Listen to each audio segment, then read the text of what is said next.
Il-Mission Fund organizzazzjoni li ta' kuljum bid-donazzjonijiet tal-Maltin u l-Awċin tajn lil dawk foqra f'diversi pajjiżi madwar id-dinja. Il-Mission Fund tgħin tfal li m'għandhomx jieklu, nies bla saqaf, nies morda u eluf ta' persuni oħra. Għal din is-sena 26 voluntier tal-Mission Fund ħallew Malta biex matul il-5 ġimgħat li ġejjin jagħmlu xogħol volontarju fit-Tanzanija. Father Marcellino tkellem dwar it-tip ta' faqar li se jiltaqgħu miegħu fit-Tanzanija.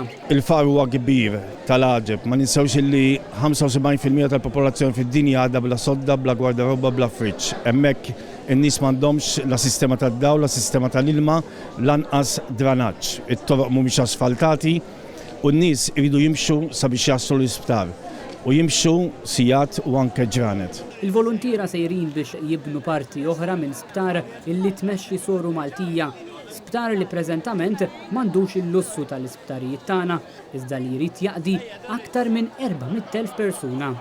Dwar dan tkellimna mad-direttur spiritwali tal-Mission Fund, Father Marcellino Mikallef. Din hija ħolma li naħsbu fiha sabiex ninvestu ħalli nerġgħu nibnu blokka oħra fi sptar immexxi minn sorijiet esperti fil-mediċina. Infatti dal-isptar huwa mmexxi tabiba Maltija, Sister Maria Borda. Bdejna il-maternità fejn sa ftit ilu fuq kull sodda kien ikun hemm 2 jew 3 nisa illum hemm maternità diċenti u issa sa nibnu blokka oħra f'dan il-proġett tant kbir għaliex il-Maltin għamlu differenza f'din iż-żona tat-Tanzanija.